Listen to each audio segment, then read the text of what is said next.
Sindh high court ने नैब के खिलाफ सख्त बरहमी का इजहार करते हुए फेक और बोगस मुलाजमीन की तहकीकात को फौरी तौर पर मुकम्मल करने की हिदायतें जारी कर दी। गुज़िश्ता रोज सिंध हाई कोर्ट में नैब केस नंबर 201650458753 24 नवंबर 2016 की डेट के साथ नैब ने इंक्वायरी कंडक्ट की थी, जिसमें वाज़े तौर पर देखा जा सकता है कि उन्होंने उस वक्त के अली गुल Sanjrani deputy secretary general local government को फर्ज बनाते हुए कहा था कि आपके यहाँ जाली बोगस भर्तियाँ हुई हैं, और इस हवाले से उन्होंने तमाम तर लिस्ट भी फराहम की थी।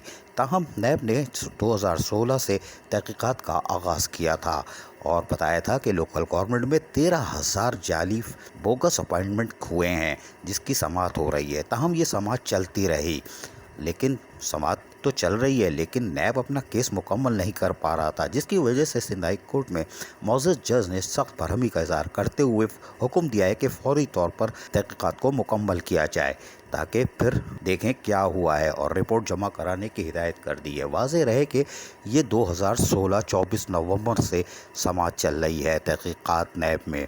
अभी तो साबिक चेयरमैन शहंशाह रियासत नासूर मलिर की बोगस भर्तियां भी शामिल हैं। इसकी तहकीकात कब होगी? हमें तशवीश है कि अगर नैब इसी सुस्त रफ्तारी से चलता रहा तो नैब के पास तमाम तर साबिक चेयरमैन शहंशाह रियासत नासूर मलिर की तमाम तर रिपोर्टें मौजूद हैं, जो कि शहरियार गुल मेमन ने तैयार की थी, लेकिन हैरान कुन तौर पर नैब फ़िलहाल कार्रवाई नहीं कर पा रहा, और वहाँ पर जो भर्तियाँ हुई हैं वो भी 7-8 माह से मुलाजमीन तनख्वाहों से महरूम है। लेकिन बोगस भर्तियां करने वाला साबिक चेयरमैन और उसके साथ साथ उसके मातहत जाली सर्विस बुक बनाने वाले, जाली पैरोल में नाम डालने वाले और जाली बैंक अकाउंट खोलने वाले भी आज तक महफूज हैं। उनका नंबर कब आएगा? इसलिए कि अदालत अब हुक्म दे चुकी है। वाज़ेह रहे कि हमारी ज़राए के मुताबिक कुछ लोग अदालत जा रहे हैं, तो इनको चाहिए कि वो ज़रूर जाएं और कहें कि इसी केस में हमें भी डाल दिया जाए, ताकि समाज जल्दी मुकम्मल हो जाए और फैसला आ जाए और मुलव्वस अफसरान को सज़ा मिल सके, साबिक चेयरमैन समेत। अजीज़ आरिफ, KBS बल्दियाती न्यूज़, कराची। ऐसी ही खूबसूरत वीडियोस फ्यूचर में हासिल करने के लिए रेड बटन पर क्लिक करके और बेल आइकॉन को प्रेस करके हम सबके सब्सक्राइबर बनना मत भूलिए।